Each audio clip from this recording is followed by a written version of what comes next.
Hello students, I welcome you to this beloved channel Beloved Academy। इस video में हम आपके 12th साइकोलॉजी के चैप्टर 7 के 20 मोस्ट इम्पॉर्टेंट एमसीक्यू को डिस्कस करने वाले हैं और इसकी जो पीडीएफ है ये आपको मिल जाएगी हमारा जो टेलीग्राम चैनल है हमारी जो टेलीग्राम चैनल है बिलव्ड कम्युनिटी के नाम से, उस टेलीग्राम चैनल पे आपको इसका पूरा पीडीएफ मिल जाएगा। लेकिन मेरा रिकमेंडेशन ये है कि आप सिर्फ और सिर्फ पीडीएफ से पढ़ने की बजाय वीडियो भी देख लो और फिर जाके पढ़ना, क्योंकि वीडियो में सिर्फ क्वेश्चन का आंसर ही नहीं बताती हूँ, बल्कि जो कॉन्सेप्ट आया है उसको भी मैं डिस्कस करती हूँ जितना हो सके एक टाइम के हिसाब से।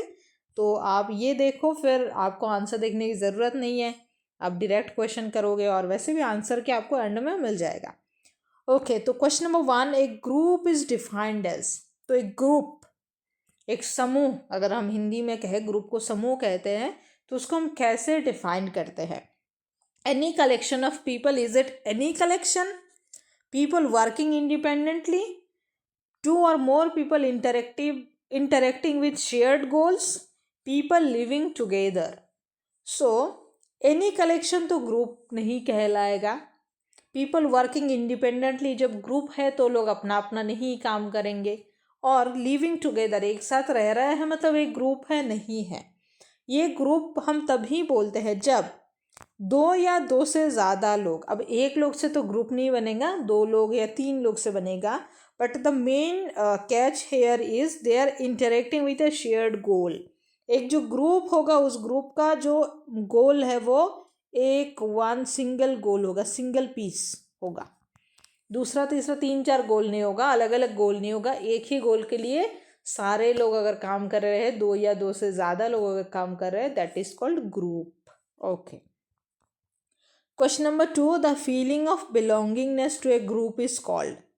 जो एक ग्रुप के लिए, मतलब कोई भी एक इंसान है जो कोई ग्रुप में रहता है और उसको उस ग्रुप के अंदर एक बिलोंगिंगनेस का फीलिंग आता है कि मैं इस ग्रुप से बिलोंग करता हूँ, मैं इन लोगों से बिलोंग करता हूँ, दैट इज कॉल्ड, क्या कहते हैं हम इसको, बताइए। This is a very direct question, it is called group cohesiveness. आपने फिजिक्स में नाम सुना होगा, फिजिक्स में या केमिस्ट्री में भी सुना होगा, कोहेसिवनेस, एडहेसिवनेस। तो कोहेसिव मतलब मिल के रहना, एक साथ जुड़ के रहना। सो जब आप जुड़े रहते हो, आप बिलोंगिंगनेस को फील करते हो, that is called group cohesiveness. Question number 3, group norms are. तो नॉर्म्स क्या है भाई? नॉर्म्स आर डायरेक्ट रूल्स होते हैं, जो नॉर्म्स है वो रूल्स है। तो ग्रुप नॉर्म्स क्या है? Informal rules guiding group behaviour. So group norms यानी रूल्स, तो वो रूल्स जो ग्रुप में लोगों को बिहेवियर के लिए गाइड कर दे, यानी किसी भी इंसान को एक पर्टिकुलर तरीके से बिहेव करना है, ये जो सेट करता है, ये जो रूल है। हो सकता है ये फॉर्मली बताया नहीं गया हो, बट इनफॉर्मली, मतलब जैसे ग्रुप का जो लीडर है, तो हर एक मेंबर का ये एक बेसिक सेंस होना चाहिए कि जो लीडर है या फिर जो सीनियर है उनका रिस्पेक्ट करना चाहिए, एक बेसिक बात है। तो ये चीज़ें डायरेक्ट नहीं बोला जाता है कि आपको सीनियर की रिस्पेक्ट करना है, जो लीडर है उसकी रिस्पेक्ट करना है, ऐसे नहीं बोलनी चाहिए, मतलब बोलनी चाहिए, मतलब ऐसा बोला नहीं जाता है। बट इट्स लाइक कि इनफॉर्मली सबको पता है, अंदर ही अंदर मन मन में सबको पता है। So that is called group norms. Question number 4, a formal group is the one that develops naturally, has no structure, is officially recognized, is based on friendship.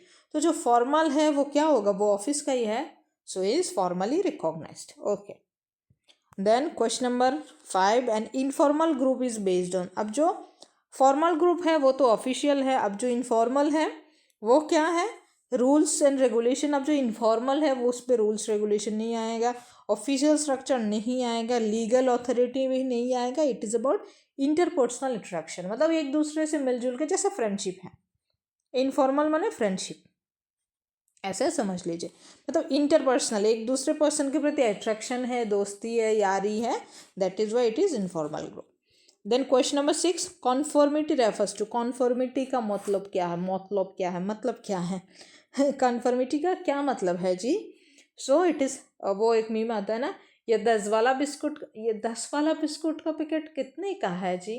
तो वो मैंने बहुत ज़्यादा बार देख लिया, इसलिए मेरा टोन ऐसे आ रहा है, प्लीज़ बियर विथ इट। और अगर आपको मजाक नहीं पसंद है छोड़ दीजिए, बस पढ़ाई कीजिए। क्वेश्चन नंबर 6, और अगर आपको मज़ा आ रहा है तो अच्छी बात है, मेरे को भी मज़ा आ रहा है पढ़ाने में। सो कॉन्फॉर्मिटी का क्या मतलब है? कॉन्फॉर्मिटी मतलब behavior change but due to group pressure. So it is about private acceptance of beliefs नहीं, प्राइवेटली अगर कोई एक्सेप्ट करता है वो भी ठीक, मतलब कॉन्फॉर्मिटी में आता है। ओबीडियंस टू अथॉरिटी, ओबीडियंस भी होता है, मतलब ओबे भी करता है। इंटरनल मोटिवेशन नहीं, मोटिवेशन नहीं होता है यहाँ पे। और ओबीडियंस भी, ये भी होता है, ये भी होता है, but the catch here is group pressure, due to group pressure. तो ग्रुप का एक प्रेशर रहता है, सबका एक प्रेशर रहता है जिसके अंदर किसी में चेंज आता है, that is conformity. Then question number 1, compliance occurs when, compliance कब होता है जी? सो कॉम्प्लायंस कब होता है? जब विदाउट बिलीफ चेंज, जब बिहेवियर चेंज, ये ना डायरेक्ट आपको याद कर, मतलब डायरेक्ट है, ये कॉन्सेप्ट है, तो इसलिए मैं ज़्यादा ऑप्शन को ध्यान नहीं दे रही हूँ। It is belief changes permanently, authority forces behaviour, no pressure is present, तो ये सारी चीज़ें भी नहीं है। इट इज़ लाइक कि आपका बिलीफ तो चेंज होता है, मतलब बिहेवियर तो चेंज होता है, बट आप उस चीज़ पे बिलीव नहीं करते हो। मानो कोई लीडर है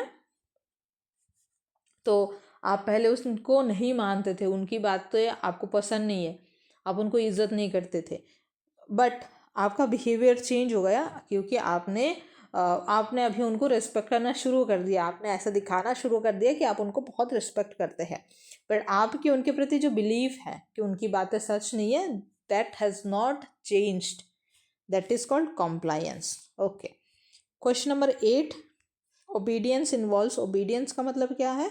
ओबीडियंस मतलब क्या है? क्या लगता है, क्या आंसर होगा? इन्फ्लुएंस ऑफ पियर्स, जो आपके साथ वाले हैं, क्या उनका वॉलंटरी बिहेवियर चेंज, क्या behaviour change, influence of authority figure, group discussion. तो ओबे आप कब करते हो? जब आपको कोई इन्फ्लुएंस करता है, कोई भी अथॉरिटी फिगर है, जब वो आपको इन्फ्लुएंस करता है तब आप उनको ओबे करते हो, आप उनको बहुत मानने लगते हो। So it is option number c. Question number 9, Milgram experiment demonstrated. सो मिलीग्राम का जो एक्सपेरिमेंट है वो क्या डेमोन्स्ट्रेट किया था उसने? ओबीडियंस।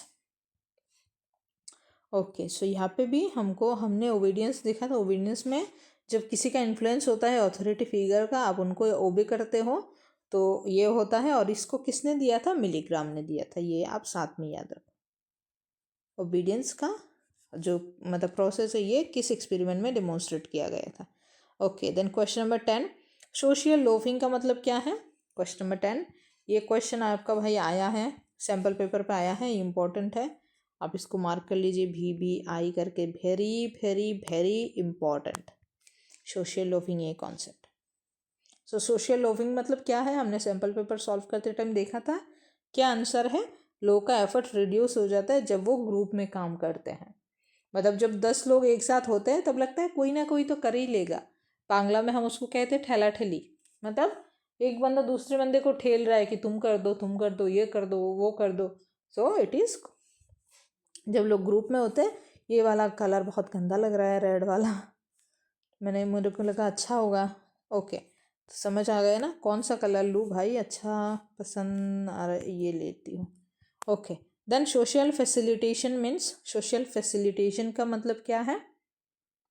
बताइए, सोशल फैसिलिटेशन का मतलब क्या है?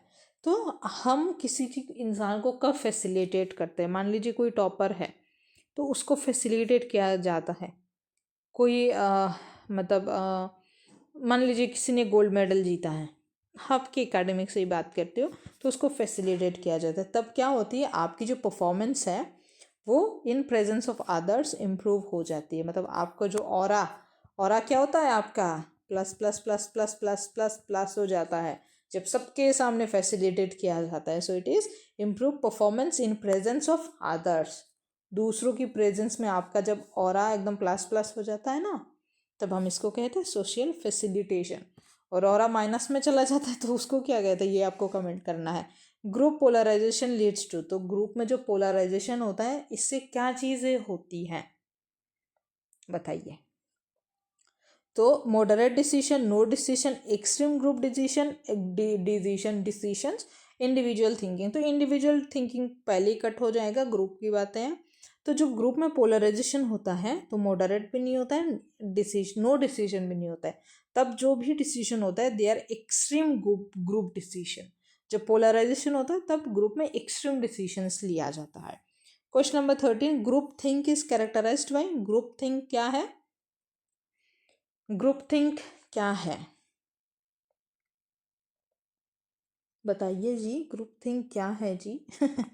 So is it critical evaluation, independent thinking, pressure towards unanimity, logical decision making? तो जब ग्रुप थिंक होता है so it is pressure towards unanimity. Got it? Group think is related to unanimity, इसको आपको डायरेक्ट याद रखना है। ग्रुप थिंक अनएनिमिटी, इसको डायरेक्ट याद रखो। Group think is characterised by pressure towards unanimity. Okay, got it?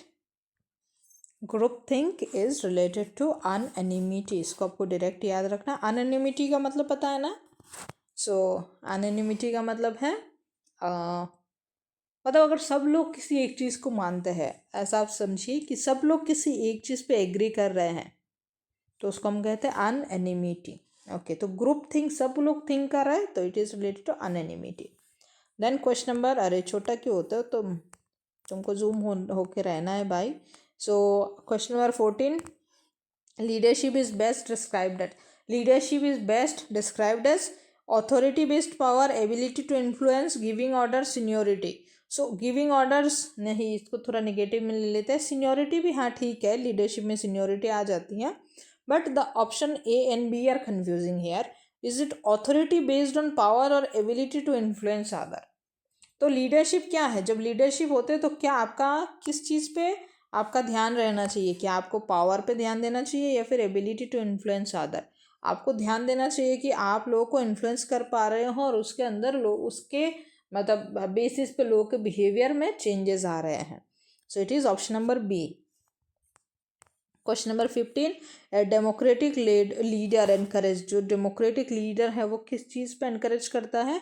So the democracy है, जैसे हमारी इंडिया जो है ये डेमोक्रेसी है, तो डेमोक्रेसी में क्या होती है? ग्रुप पार्टिसिपेशन होती है, सारे लोग पार्टिसिपेट करते हैं। हमारा डेमोक्रेटिक कंट्री है इसलिए हमारे यहाँ पे इलेक्शन सिस्टम है कि सारे लोग पार्टिसिपेट कर सकते हैं, वोट डाल सकते हैं, तो दैट इज डेमोक्रेसी माने group participation. Question number 16, autocratic leader है।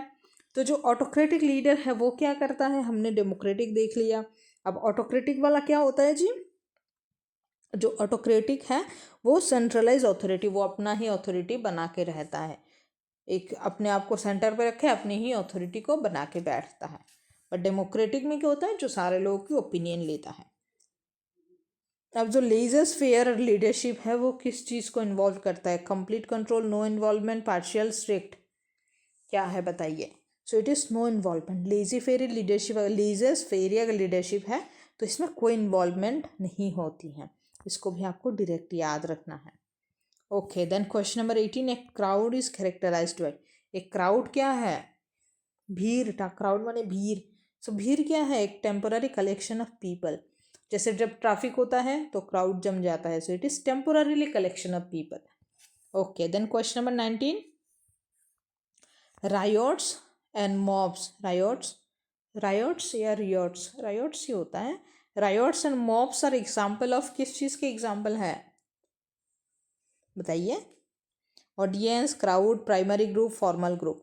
तो ना तो ये प्राइमरी ग्रुप होते हैं, फॉर्मल भी नहीं होते, ये लोग राइट करने के लिए आते हैं, दंगा मचाने के लिए आते हैं, तो ये लोग क्या है? ये लोग भीड़ है।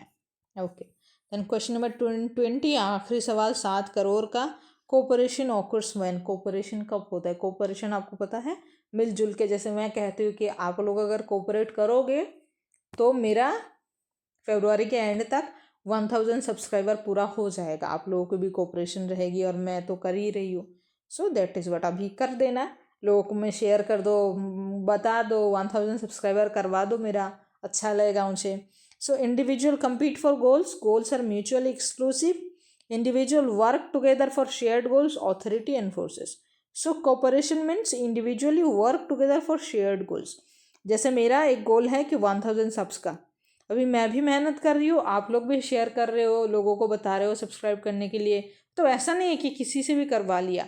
पढ़ने वाले बच्चे हैं, अपने जूनियर को शेयर कर रहे हो, अपने क्लासमेट को शेयर कर रहे हो, वो भी सब्सक्राइब कर रहे हैं, तो हमारा शेयर्ड गोल है 1000 सब्सक्राइबर। ओके, समझ आ गई बात है। दैट्स इट, आपका आंसर की यहाँ पे रहा। और इसी के साथ हमारा ये क्लास 12 साइकोलॉजी का जो MCQ वाला पार्ट है सारा ख़त्म हुआ। ये देखिए 31 पेजेस का है। सारे चैप्टर्स का चैप्टर 2 से शुरू हुआ है, क्योंकि चैप्टर 1 मैंने पहले कर दिया था। सो दैट्स इट, पढ़ते रहिए, खुश रहिए, और कोई भी चीज़ की ज़रूरत हो नीचे कमेंट कीजिए, या फिर मेरा टेलीग्राम चैनल ज्वाइन करके आप मुझे डायरेक्ट भी मैसेज कर सकते हो। Thank you.